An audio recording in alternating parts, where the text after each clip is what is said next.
Hello students, welcome to my channel Sarika Goyal. आज हम करने जा रहे हैं +2 क्लास डीके गोयल की accountancy chapter number 7 company accounts, और इसके अंदर आज हम करेंगे इशू ऑफ शेयर्स। ठीक है गाइस, तो लेट्स स्टार्ट आवर टॉपिक। आज हम करेंगे definition of company and its characteristics. First of all we discuss what is the company. Company is a voluntary association of some person formed through the process of law for the purpose of carrying some legal business। तो क्या definition है हमारी, क्या meaning है? तो company क्या है हमारी? सबसे पहले एक वॉलेंट्री एसोसिएशन है। वॉलेंट्री का मीनिंग जिसके अंदर पर्सन्स अपनी इच्छा से ही ज्वाइंट होते हैं, उन्हें कोई कंपेल नहीं किया जाता कंपनी को ज्वाइन करने के लिए। ठीक है। Of some person, process of law, यानी इसके अंदर जब पर्सन ज्वाइन होंगे अपनी इच्छा के अनुसार, तो जो कंपनी बनेगी वो अकॉर्डिंग टू लीगल फॉर्मेलिटीज, यानी पूरी लीगली हो गई। ठीक है। हमारा कंपनीज एक्ट है 1956 और कंपनीज एक्ट 2013। तो जो कोई भी बिजनेस करेगा, जब वो अपनी बिजनेस को, अपनी ऑर्गेनाइजेशन को कंपनीज एक्ट 1956 और कंपनीज एक्ट 2013 के अंडर रजिस्टर्ड करेगा, तो वो हमारी कंपनी बनेगी। कंपनी में ज्वाइंट स्टॉक कंपनी। तो ठीक है, तो कंपनी क्या है? सबसे पहले वॉलेंट्री एसोसिएशन ऑफ पर्सन। ठीक है। और ये बनेगी कैसे? By the process of law. अब ये बनेगी क्यों? For the purpose of carrying some legal business, यानी लोग मिलकर इकट्ठे होंगे कानून के जरिए, यानी लीगली फॉर्मेलिटीज करके इकट्ठे होंगे, लेकिन ऐसे नहीं है, वो होंगे इकट्ठे किसी बिजनेस को करने के लिए। और बिजनेस भी क्या? लीगल, इलीगल नहीं। ठीक है। यानी कोई स्मगलिंग नहीं, कुछ नहीं, लीगल, जो कानून की नज़र में बिल्कुल सही है उस बिजनेस को करने के लिए, यानी मीन्स प्रॉफिट मेकिंग के लिए वो सारे पर्सन इकट्ठे होंगे। तो कंपनी की जो डेफिनेशन है, मीनिंग है, again we repeat, company is a voluntary association of some person formed through the process of law by carrying some legal business. Okay guys, now move on our definition according to Lindley. ठीक है। Professor justice जो Lindley हैं उन्होंने definition दी है, it is an association of person who contribute money और money is worth to a common stock and employ it with for some common purpose.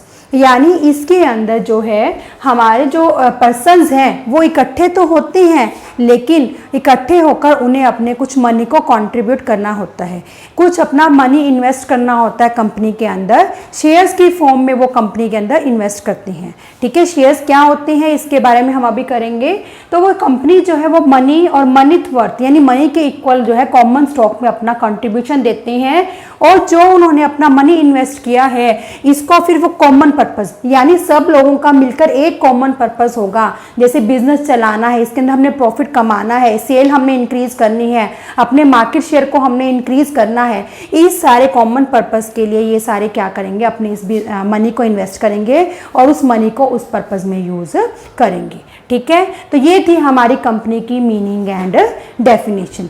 अब हम चलते हैं हमारा next topic, that is characteristics of A company. Company की features क्या क्या है? ऑलमोस्ट मतलब कि आप सबको पता लग गया होगा कंपनी की फीचर्स जो है, कंपनी की डेफिनेशन से हमें बहुत क्लियर हो रही है कि कंपनी क्या है। एक तो वॉलेंट्री एसोसिएशन है, फर्स्ट फीचर, इसके अंदर किसी भी पर्सन को कंपेल नहीं किया जाता। सेकेंडली, लीगल, कानून के द्वारा बनती है, कंपनीज एक्ट 1956 और कंपनीज अमेंडेड एक्ट 2013। ठीक है। और थर्ड वन क्या है? इसके अंदर एक लीगल बिजनेस होता है और सबका कंट्रीब्यूशन होता है एज ए शेयर। ठीक है। तो अब हम बात करते हैं कैरेक्टरिस्टिक्स। फर्स्ट ऑफ ऑल हमारी कैरेक्टरिस्टिक्स क्या है? सेपरेट लीगल एंटिटी, यानी कंपनी क्या है? सेपरेट लीगल एंटिटी है। सेपरेट किससे सेपरेट है कंपनी? कंपनी अपने मेंबर्स, यानी कंपनी के अंदर जितने भी पर्सन आए हैं, कंपनी उनसे सेपरेट है, यानी कंपनी का एक अपना एग्जिस्टेंस है। मीनिंग ये आपकी कंपनी है। ठीक है। अब इस कंपनी के ये जो मेंबर हैं, ये सारे कंपनी इनसे सेपरेट है। कंपनी का अपना नेम है, कंपनी की अपनी प्रॉपर्टी है, कंपनी अपने नाम से प्रॉपर्टी खरीद सकती है, सेल कर सकती है, इसका इन मेंबर से कोई भी बिलोंग नहीं है कंपनी की प्रॉपर्टी से। अगर किसी क्रेडिटर ने कंपनी के ऊपर अपना मुकदमा स्यू चलाया है तो वो सिर्फ कंपनी के ऊपर है, ना कि मेंबर्स के ऊपर। ठीक है। तो यानी कंपनी क्या अपने मेंबर से सेपरेट लीगल एंटिटी है, कंपनी मेंबर्स के साथ जुड़ी हुई नहीं है। कंपनी की अपनी कॉमन सील होती है। कंपनी एक आर्टिफिशियल लीगल पर्सन है जो अपने नाम से प्रॉपर्टी खरीद सकती है, सेल कर सकती है, किसी भी डॉक्यूमेंट को साइन कर सकती है, किसी भी पार्टी के ऊपर कंपनी अपने नेम से जो है उसमें मुकदमा कर सकती है। तो कंपनी क्या है, कानून ने इसको, और सेपरेट एंटिटी किसने दी, इसको लीगल ने प्रोवाइड किया, लॉ ने इसको प्रोवाइड की है। ठीक है, लॉ ने कंपनी को अपने मेंबर से एग्जिस्टेंस, यानी कंपनी और कंपनी के मेंबर्स दोनों का जो एग्जिस्ट क्या है वो अलग अलग है। ठीक है, नेक्स्ट वन क्या है, परपेचुअल एग्जिस्टेंस।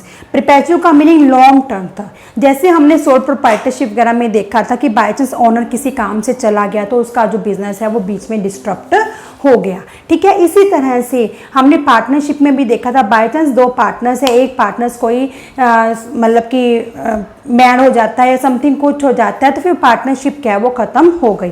लेकिन कंपनी के केस में ऐसा नहीं है। कंपनी का जो एग्जिस्टेंस है वो लॉन्ग टर्म तक होता है, मेंबर्स में कम मेंबर्स में गो। ठीक है, लेकिन कंपनी जो है वो चलती ही रहती है। कोई भी मेंबर आपका दिवालिया हो जाए या मैड हो जाए या किसी की डेथ हो जाए, उसका कंपनी के एग्जिस्टेंस पे कोई भी फर्क नहीं पड़ता। यानी कंपनी का जो एग्जिस्टेंस है, कंपनी की जो स्टेबिलिटी है वो लॉन्ग टर्म तक रहती है। मेंबर्स के आने का और मेंबर्स के जाने का इस पर कोई भी इफेक्ट नहीं होता। नेक्स्ट वन है लिमिटेड लाइबिलिटी। लाइबिलिटी का मीनिंग क्या होता है, यानी मेंबर्स की रिस्पॉन्सिबिलिटी कितनी है कंपनीज पे। तो कंपनीज के मेंबर्स की जो रिस्पॉन्सिबिलिटी है वो लिमिटेड होती है। अब लिमिटेड कहाँ तक होती है, लिमिटेड होती है जितने कंपनीज के मेंबर ने शेयर परचेज कर रखे हैं उनकी फेस वैल्यू तक ही लिमिटेड होती है। मैं आपको समझाना चाहूँगी यहाँ पे, मान लीजिए जो एक शेयर है उसकी वैल्यू क्या है, 10 रुपीज़ है। ठीक है, कंपनी के एक शेयर की वैल्यू क्या है, 10 रुपीज़ है। एक पर्सन है ए, उसने कंपनी से 10 शेयर परचेज कर रखे हैं, यानी उसने कंपनी को कितने रुपए पे कर रखे हैं, 100 रुपीज़ उसने पे कर रखे हैं। ठीक है, पे कर रखे हैं या पे करने हैं, जैसे भी है। कंपनी उसने 10 शेयर कंपनी से परचेज किए हैं तो उसको कुल मिला के टोटल 100 रुपीज़ परचेज 100 रुपीज़ पे करने हैं। ठीक है, चाहे वो इकट्ठे एक में कर दे, चाहे वो इंस्टॉलमेंट्स में पे कर दे। मान लीजिए उस पर्सन ने, कंपनी ने, जो ए है उसने कंपनी को सिर्फ 50 रुपीज़ पे कर रखे हैं। 50 रुपीज़ उसने पे कर रखे हैं और जो 50 रुपीज़ हैं अभी उसके ड्यू है कंपनी को पे करने के लिए, यानी ये क्या है, अनपेड है। ये क्या है, उसकी अनपेड है। ठीक है, और इस दौरान अगर कंपनी को लॉस हो जाता है तो इस सर्कमस्टेंसेस में जो कंपनी है सिर्फ उससे 50 रुपीज़ जो अनपेड वैल्यू है, ठीक है, जो उसकी अनपेड वैल्यू है सिर्फ वहीं तक वो लाइबल है कॉल करने के लिए। 50 से ऊपर वो उससे एक्सेस नहीं लेगी। ठीक है, तो यानी उसने जितना उसने प्रॉमिस कर रखा है कि कंपनी को मैं पे करूंगा, तो उस कंडीशन में सिर्फ वो उतना ही रिस्पॉन्सिबल होगा पे करने के लिए, लॉस की कंडीशन में। यानी उसका जो एरिया है लाइबिलिटी का, रिस्पॉन्सिबिलिटी का, वो लिमिटेड है। ये नहीं है सोल प्रोप्राइटरशिप की तरह कि उसकी पर्सनल प्रॉपर्टी या कुछ भी उसका लॉस को कवर करने के लिए उसकी प्रॉपर्टी भी सेल हो सकती है। जितने उसने शेयर परचेज किए हैं उसकी जो भी अनपेड वैल्यू रह गई है, जितना उसने पे नहीं किया, सिर्फ कंपनी वहां तक लाइबल है उस मेंबर को कॉल करने के लिए और अपनी कैपिटल को मंगवाने के लिए। ठीक है, आई होप आपको ये क्लियर हो गया होगा। नेक्स्ट वन है कॉमन सील। जो कंपनी क्या है, हमने कहा कंपनी एक आर्टिफिशियल लीगल पर्सन है।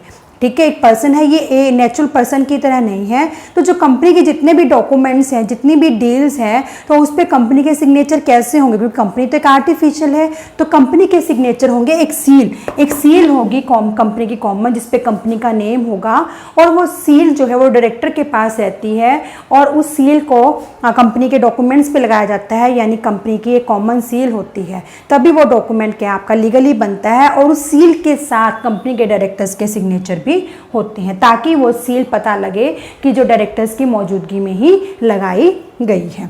ठीक है, तो कंपनी की क्या होती है, कॉमन सील होती है, जो कंपनी को रिप्रेजेंट करती है, कंपनी के सिग्नेचर को रिप्रेजेंट करती है। नेक्स्ट वन है ट्रांसफरेबिलिटी ऑफ शेयर्स। यानी शेयर्स क्या होते हैं, शेयर्स होता है कंपनी की कैपिटल का सबसे स्मॉलेस्ट पार्ट। यानी हमने कैपिटल को स्मॉल हिस्सों में डिवाइड कर रखा है। जैसे शेयर्स क्या होता है, शेयर्स क्या होता है, कंपनी की कैपिटल को हमने स्मॉल छोटे पार्ट्स में डिवाइड कर रखा होता है। जैसे आपकी कंपनी की कैपिटल क्या है, 1 लाख है। ठीक है, कंपनी की मैंने आइडिया लिया है 1 लाख है। तो अब इसको स्मॉल स्मॉल में बांटना है, तो या तो हम शेयर 10 का ले सकते हैं, एक शेयर, ठीक है, या तो 10 का ले सकते हैं या फिर 100 का ले सकते हैं। अब इस कैपिटल को अगर हम 100 का लेते हैं एक शेयर, तो 100 से डिवाइड करते हैं तो हमारे पास आ गया 1000 शेयर, ठीक है। तो कंपनी की कैपिटल कितनी हो गई, टोटल 1000 शेयर्स हो गए, ठीक है। तो शेयर्स क्या है, कंपनी के कैपिटल का सबसे मिनिमाइज जो है रूप होता है जिसके अंदर कंपनी की कैपिटल को डिवाइड किया जाता है। तो जिस कंपनी ट्रांसफरेबिलिटी ऑफ शेयर्स के अंदर क्या है, जैसे मान लो मेंबर्स ने शेयर परचेज कर रखे हैं तो वो इजीली अपने शेयर्स को सेल परचेज कर सकते हैं, आगे वो सेल कर सकते हैं, यानी उन पे कोई भी बाउंडेशन, कोई भी रिस्ट्रिक्शन नहीं है कि उन्होंने सेल नहीं करनी है। जब उनको लगता है कि हमें प्रॉफिट हो रहा है या उनको लगता है कि हमें नेसेसिटी नहीं है, हमें जो मनी की नेसेसिटी है, तो वो अपने शेयर्स को इजीली किसी दूसरी पार्टी को ट्रांसफर कर सकते हैं। तो कंपनी के अंदर ये बेनिफिट है कि अगर किसी शेयर होल्डर ने अपने मनी इन्वेस्ट की है, पर्सन ने अपने मनी इन्वेस्ट की है, नेसेसिटी के टाइम में प्रॉफिट के दौरान वो अपने शेयर्स को इजीली ट्रांसफर कर सकता है बिना किसी बाउंडेशन के।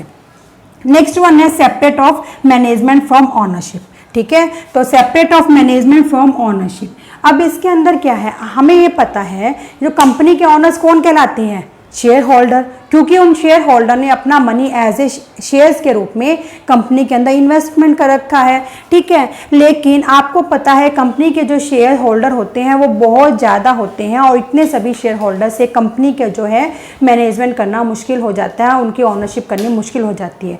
तो इस केस में क्या करते हैं, कंपनी के शेयर होल्डर कुछ एक मतलब की मीटिंग के अंदर अपनी वोटिंग के द्वारा बोर्ड ऑफ डायरेक्टर्स को चूज़ करते हैं जिसके मैनेजमेंट कहा जाता है, ठीक है। तो बोर्ड ऑफ डायरेक्टर्स क्या होते हैं, कंपनी के सभी डिसीजन लेते हैं, कंपनीज की मीटिंग, सेल, परचेज या जो भी उन्होंने डिसीजन लेते हैं वो सारी वो अपनी एनुअल जनरल मीटिंग के अंदर लेते हैं। तो जितनी भी मैनेजमेंट है कंपनी की वो कुछ पर्सन्स के द्वारा की जाती हैं जिसको हम बोर्ड ऑफ डायरेक्टर्स बोलते हैं। तो जो कंपनी के ऑनर्स हैं वो मैनेजमेंट से डिफरेंट है, दोनों कंबाइन नहीं है, मैनेजमेंट अलग है और ऑनरशिप अलग होते हैं, ठीक है। तो गाइज ये था आज का हमारा टॉपिक, कंपनी की फीचर्स और कंपनी की डेफिनेशन। आई होप आप सबको क्लियरली समझ में आ गया होगा। अगर आपको किसी की को भी कोई डाउट है तो आप मेरे कमेंट बॉक्स में कमेंट करके मुझसे पूछ सकते हो, और आप इसको पसंद आए तो प्लीज़ अपने फ्रेंड के साथ लाइक, शेयर और सब्सक्राइब करना मत भूलना। Thank you.